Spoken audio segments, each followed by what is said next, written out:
નમસ્કાર, આપ જોઈ રહ્યા છો સ્પાર્ક ટુડે ન્યૂઝ। આજ રોજ ચિત્તપાવન બ્રહ્માંડ સંઘ વડોદરા દ્વારા વ્યવસાયિકો અને ઉદ્યોગ સાહસિકોની વિવિધ વસ્તુઓનું ભવ્ય પ્રદર્શન તથા વેચાણ શરૂ કરવામાં આવ્યું છે। પ્રદર્શનના ઉદ્ઘાટન પ્રસંગે વિધાનસભાના મુખ્ય દંડક શ્રી બાલકૃષ્ણ શુક્લાજીએ જણાવ્યું હતું કે આજનો આ કાર્યક્રમ વડાપ્રધાન શ્રી નરેન્દ્ર મોદીએ સૂચિત કરેલા આત્મનિર્ભર ભારતના પ્રયાસનો એક મહત્વપૂર્ણ ભાગ છે। આ પ્રસંગે વોર્ડ નંબર 14ના કોર્પોરેટર શ્રી મનીષ પગારજી પણ ઉપસ્થિત રહ્યા। દીપમ બ્રાહ્મણ વડોદરા છેલ્લા 50 વર્ષથી 51 બ્રાહ્મણ સમાજ વડોદરા માટે વિવિધ પ્રકારની પ્રવૃત્તિઓનું આયોજન કરીને સતત સેવા આપી રહ્યું છે। વર્ષ દરમિયાન વિવિધ સાંસ્કૃતિક અને સામાજિક કાર્યક્રમો યોજાય છે। આ પ્રદર્શન 13મીથી સાંજથી શરૂ થઈ 14મી આખો દિવસ સુધી ચાલશે। પ્રદર્શન દરમિયાન વિવિધ પ્રકારના સ્ટોલ સાથે લાઈવ ફૂડ કાઉન્ટરની મજાનો પણ પ્રેક્ષકો લાભ લઈ શકશે।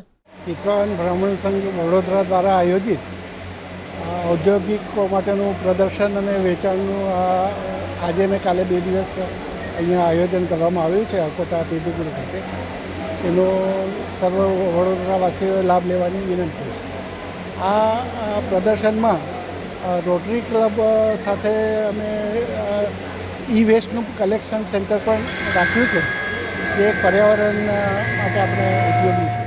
સતત ત્રીજા વર્ષે વડોદરા શહેરમાં વસતા ચિત્તપાવન બ્રાહ્મણ સમાજ તરફથી તેમના સમાજના જ કુટુંબીજનો દ્વારા અલગ અલગ પ્રકારના ચીજ વસ્તુઓનું, ઘરે બનાવેલી વસ્તુઓનું, અલગ અલગ પ્રકારના ખાદ્ય પદાર્થોનું એક ખૂબ સરસ મજાનું અકોટા અતિથિગૃહ ખાતે એક એક્ઝિબિશન કમ સેલ શરૂ થયું છે આજથી।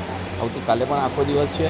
આ માટે હું સમાજના તમામ અગ્રણીઓને ખૂબ અભિનંદન પાઠવું છું અને આપના માધ્યમથી તમામ નગરજનોને પણ વિનંતી કરું કે આ પ્રકારના આયોજનમાં આપણે બધા સાથે જોડાવવું જોઈએ, જેથી કરીને જે સમાજના લોકોએ આ કાર્યક્રમ હાથ ધરેલ છે તેમનો પણ ઉત્સાહ વધે અને સાથે સાથે નવા પ્રકારની વસ્તુ આપણાને જોડવા આનંદ મળે।